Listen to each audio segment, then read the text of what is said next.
Friends, welcome back. तो friends, अभी की वीडियो है 1998 की बात जो सब छिपा रहे हैं। चलो देखते हैं कि क्या छिपा रहे हैं। तो वीडियो शुरू करते हैं।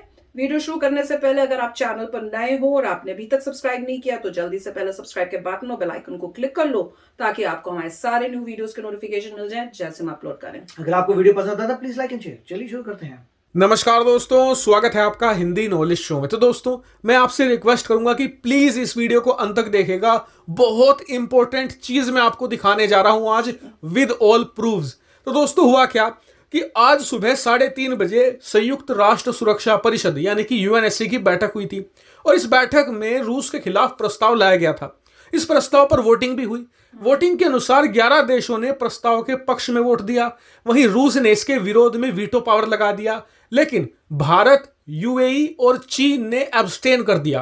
अब चलिए, भारत का तो सबको पता था कि एब्सटेन करेगा ही, लेकिन चीन का एब्सटेन करना सबको खटक रहा है कि चीन ने यहां पर वोटिंग ही नहीं की, जबकि सबको ऐसा लग रहा था कि चीन तो रूस के पक्ष में जाएगा ही। खुद रूस को भी लग रहा था। इसीलिए वोटिंग से कुछ घंटे पहले पुतिन ने शी जिनपिंग से बातचीत भी करी थी और उन्हें लग रहा था कि जी उन्हें चीन का वोट मिल जाएगा, लेकिन चीन ने रूस को अकेला छोड़ दिया और स्थिति यह है कि पूरी दुनिया से एक सिंगल वोट भी रूस को नहीं मिल पाया है। लेकिन अब आ जाते हैं सबसे अमेजिंग पार्ट पर, वो है भारत का। भारत ने एब्सटेन कर दिया, सबको पता था, क्योंकि हमारी रणनीति साफ है कि हमें रूस से भी काम पड़ता है, हमें अमेरिका से भी काम पड़ता है, यूक्रेन से भी पड़ता है, और इसीलिए भारत ने किसी का भी पक्ष नहीं लिया और मेरे हिसाब से ये बहुत सही रणनीति है। लेकिन अब आ जाते हैं भारत के हिंदी न्यूज चैनल। जी हाँ, जो बड़े बड़े टीवी चैनल हैं, उन्होंने कल बड़े बड़े प्रोग्राम कर डाले। और क्या कहा प्रोग्राम में कि जब भारत ने परमाणु परीक्षण किया था उस समय 1998 में एक यूनाइटेड नेशन सिक्योरिटी काउंसिल की मीटिंग हुई थी। उस मीटिंग में यूक्रेन ने भारत के खिलाफ वोट किया था और भारत की निंदा करी थी। लेकिन आप जानकर हैरान होंगे, ये एक फेक न्यूज है। फेक न्यूज क्यों है? क्योंकि 1985 से लेकर 2000 तक यूक्रेन यूएनएससी का पार्ट था ही नहीं। जी हाँ, कभी मेंबर था ही नहीं, और जो मेंबर नहीं होता वो वोट कर ही नहीं सकता। स्क्रीन पर आप देख सकते हैं, मैं आपको सबूत भी दिखा रहा हूं यूएनएससी की जो ऑफिशियल साइट है उससे। इतना ही नहीं, अब हैरान होने की बारी आपकी है। जब ये मीटिंग हुई थी 1998 में, उस समय वोटिंग हुई थी। वोटिंग में एक भी वोट भारत के पक्ष में नहीं था, इंक्लूडिंग रशिया। उन्होंने भी भारत के खिलाफ वोट किया था और मैं आपको बिना सबूत के कुछ नहीं बताता हूं। इसके आप इसलिए देखिए, यूएनएससी की वेबसाइट पर जो वोटिंग लिस्ट है, किस देश ने किसे वोट दिया है, सारे देशों ने यस किया है, यानी कि भारत के खिलाफ प्रस्ताव पेश किया था उसका समर्थन किया है। लेकिन मुझे पता है अब कुछ लोग ये जरूर कहेंगे कि चलिए, वोट नहीं दिया यूक्रेन ने भारत के खिलाफ, लेकिन भारत की निंदा तो करी है। तो आप जानकर हैरान होंगे इस बात पर भी कि यूक्रेन ने भारत की जो निंदा करी थी वो लिखित तौर पर करी थी, ठीक है, लेकिन जो तत्कालीन रूस के राष्ट्रपति थे बोरिस येल्तसिन, उन्होंने तो बाकायदा भारत के खिलाफ एक पूरी वीडियो जारी करी है। स्क्रीन पर आप देख सकते हैं उस वीडियो का स्क्रीनशॉट, और इस वीडियो का बकायदा लिंक भी मैं आपको दूंगा डिस्क्रिप्शन में सबसे ऊपर। इस वीडियो के बाद आसानी से आप देख सकते हैं। लेकिन अब भी आपका आखिरी पॉइंट बचा होगा, वो ये कि जी यूक्रेन ने पाकिस्तान को हथियार तो दिए ही हैं, आप इस बात को तो काट ही नहीं सकते। वीडियो में थे, मैं कहूंगा कि हाँ, बिल्कुल दिए हैं, लेकिन स्क्रीन पर एक बार आर्टिकल तो देख लो जरा। रूस ने भी पाकिस्तान को हथियार दिए हैं और 2014 में ही 4 हेलीकॉप्टर दिए हैं। और चलिए, पाकिस्तान तो छोड़ दीजिए, ये तो हमारा छोटा दुश्मन है। हमारा नंबर 1 दुश्मन कौन है? चाइना। रूस ने अब लिस्ट देखी चाइना को क्या क्या दिया है। Su-27 लड़ाकू विमान, Su-30 लड़ाकू विमान, Su-33 लड़ाकू विमान, Su-35 लड़ाकू विमान, S-400 air defence system, S-300 air defence system, Pantsir air defence system, और ये लिस्ट बढ़ती ही जाएगी। अगर मैं आपको सारे हथियार बताने भी लग गया ना, ये वीडियो 20-25 मिनट की हो जाएगी।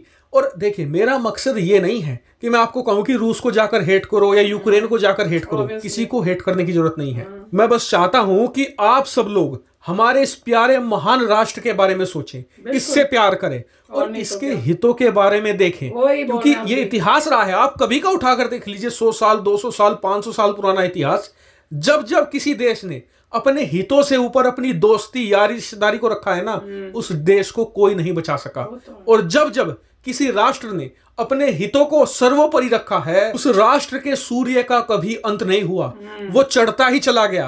और इसका सबसे बेहतरीन एग्जाम्पल आपको पता है? अगर पता है तो उस देश का नाम कमेंट करके मैं जरूर बताइएगा। फिलहाल इस वीडियो में इतना ही। Thank you very much for watching video. तो भाई मैं तो पहले उनको थैंक यू बोलूंगी जिन्होंने एक खास मुझको वीडियो भेजी है और उनको पता है वो कौन है। और मुझे याद है फर्स्ट कमेंट जब सब इतने लोग अगेंस्ट बोल रहे थे, जब हम बोलते जा रहे थे कि भाई ये थिंकिंग हमारी जो है रॉन्ग डायरेक्शन में, कि दोस्ती दोस्ती करके ये मत सोचो, इंडिया का सोचो। हाँ, हम लोग यही बोलते गए।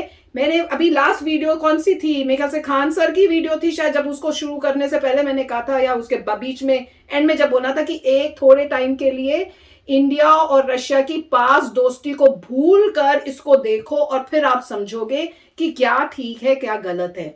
और वो दोस्ती का भी उन्होंने यहाँ पे खोल दिया कि भाई आप क्या बात करो, यूक्रेन के अगेंस्ट इतना बोल दिया कि भैया वो तो पाकिस्तान को देता है, और उसने अगेंस्ट इंडिया के बोला है।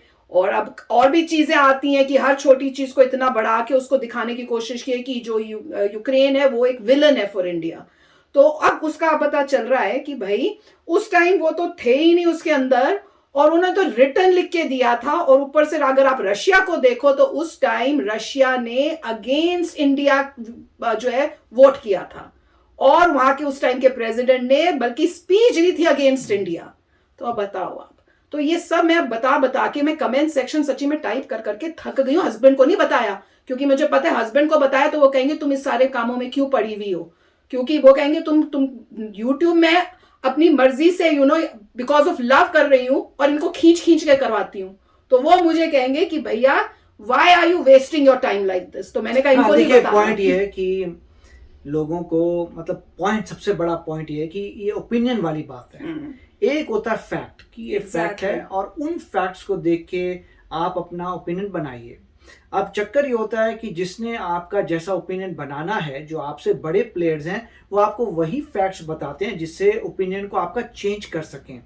हर एक गवर्नमेंट यही करती है, हर एक रीजन यही करता है, जो पूरा एरिया।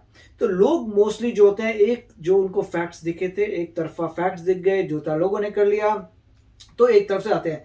मगर जो इंसान लॉजिकली देख रहा है वो सही है, वो साफ साफ बोलेगा कि एक डेमोक्रेसी है, सॉवरेन कंट्री है, वहां के लोगों ने डिसाइड किया, जो भी डिसाइड किया उसके अगेंस्ट अगर आप वॉर करते हो तो आप गलत हो। आप ये डिसाइड, वो उनकी लोगों की मर्जी थी जो उन्होंने करना है। और ये दुख की बात है कि वो जो कंट्री इतनी स्ट्रांग नहीं थी कि वो फाइट बैक करके जीत सके। वो अपने आप को कोशिश कर रहे हैं, पूरी सर्वाइवल के लिए फाइट कर रहे हैं, मगर एक आदमी खड़ा हो गया लड़ने के लिए। वही तो पॉइंट ये है कि दुख की बात ये है कि उन्होंने कभी सोचा नहीं था कि भाई उनको इतना फाइट करनी पड़ जाएगी इतनी ह्यूज कंट्री के साथ। अदरवाइज छोटी सी कंट्री इजराइल भी इतनी पावरफुल हो सकती है, तो यूक्रेन तो उससे बहुत बड़ा है कंपेयर टू इजराइल। इजराइल पे अगर कोई कुछ करता है तो उसको पता है कि वो बचेगा नहीं। वीक है ना, तो वही तो पॉइंट थी। अगर उनको पहले और से इसीलिए वो नेटो में मेरे ख्याल से ज्वाइन करना चाहते होंगे, क्योंकि उनको पता था कि ऐसा फ्यूचर में होने वाला है। हम नहीं कर पा रहे आर्म्स एमुनिशन में। अभी हम एक समय पे रशिया के साथ थे, सारे न्यूक्लियर वेपन्स भी अपने खो दिए, अब कुछ बचा नहीं है। तो उनको यही लगा था यूरोपियन यूनियन नेटो के साथ जाए। इस वीडियो के अंदर तो वो यही दिखा रहे हैं कि इतना ब्लाइंडली दोस्ती करके अपनी कंट्री का सोचो। यही हम बता रहे हैं कि जियोपॉलिटिक्स है। जियोपॉलिटिक्स में हर कंट्री अपना सोचती है, किसी को किसी और से नहीं। जो आपका फायदा है आपको वो करना चाहिए। तो अगर आप दोस्ती करोगे तो आप जो है, हाँ नहीं, अच्छी बात यह है कि इंडिया में एक से एक पढ़ा लिखा इंसान और समझदार और बहुत ही शातिर लोग हैं थिंक टैंक में, which is good, क्योंकि वो उनका मैटर करता है। दुनिया क्या, कोई साधारण इंसान क्या सोचता है उससे फर्क नहीं पड़ता। जो शातिर इंसान है, जो ऊपर बैठा है, वो बड़ा समझदार है, जो कहता है हम इससे भी दोस्ती करेंगे, हम इससे भी करेंगे, हम क्वाड में भी रहेंगे, हम इधर भी करेंगे, हम रशिया से ट्रेडिंग भी करेंगे। ये क्योंकि वो जो थिंक टैंक है वो उसको पता है कि सबसे पहले अपना देश आता है, उसके बाद दूसरी चीजें आती है। और हिस्ट्री दिखा भी रही है कि और कल को अगर तुम्हारा कोई फ्रेंड वो अटैक करता है तो क्या तुम पे अटैक नहीं कर सकता, किसी और पे अटैक नहीं कर सकता, कल को जियो पॉलिटिक्स में कुछ भी चेंज हो सकता है। जो इतने आसानी से अटैक कर देता है लोगों पे, तो फिर वो डेंजरस है, राइट? वो कभी भी अगर गुस्से में आके आप पे भी करते हैं, आपने आपसे वो आपको कुछ बोले एबीसी और आप बोले नहीं मैं एबीसी नहीं बोलता, चलो भाई। तो मतलब ऐसा टेम्परामेंट अगर किसी देश का बन जाए। और साथ में जब चाइना और इंडिया की कॉन्फ्लिक्ट हो रहा था, तो रशिया ने क्या किया? आर्म्स देने बंद कर दिए चाइना को। क्या बोला? उसी समय एक न्यूज निकली थी जब कहा था रशिया ने कि हम चाइना के साथ एक एग्रीमेंट कर रहे हैं, उसका मिलिट्री एग्रीमेंट, और काउंटर करने के लिए नेटो को, यूरोपियन को, हम दोनों इकट्ठे हो रहे हैं काउंटर करने के लिए। जब दिख रहा है कि कॉन्फ्रंटेशन चल रही थी बिटवीन इंडिया एंड चाइना, तब रशिया पैक्ट कर रहा है चाइना के साथ। तो इसका मतलब होता है कि आपको अपना देखना है, थिंक स्मार्टली। इंडिया वालों को पता है कि जो है 70% पार्ट्स जो है वेपनरी रशिया से आनी है, तो इसलिए आप सबसे दोस्ती बनाए रखिए। परंतु याद रखिए कि कुछ कर्म अच्छा होता है, कुछ बुरा होता है, बी लॉजिकल। यस, और बहुत इंपॉर्टेंट बात है कि इंडिया जो है सेल्फ इंडिपेंडेंट होए मिलिट्री वाइज हर एरिया के अंदर, ताकि किसी के ऊपर डिपेंड नहीं होना पड़े। 70% डिपेंड है तो प्रॉब्लम तो इसलिए प्रॉब्लम आ रही है, किसी पे किसी चीज पे डिपेंड नहीं होना। और इसी वजह से मोदी जी ने, याद है आपको, बहुत पहले एक स्पीच दी थी कि हमें, और इसीलिए तो मेड इन इंडिया शुरू किया गया है। तो ये बात बहुत ध्यान में रखो। तो ये आप जो इंटरनल अपने अंदर घर के अंदर ही लड़ाई शुरू कर रहे हो, ओ तुम रशिया के अगेंस्ट हो इसलिए तुम तो इंडियन ही नहीं हो, ओ तुमने तो ये किया, तुम ये हो गए हो। नहीं, वो तो क्योंकि वही है ना कि वो एक इंसान का ओपिनियन है, वैसे ही वो उसका एक काउंटर ओपिनियन हमारे पास भी है, तो वो तो बैलेंस हो जाता है। पर ये ओपन माइंडेड से देखो कि दिस इज ऑल जियोपॉलिटिक्स, और वो ही करो जो अपनी कंट्री के लिए बेस्ट है।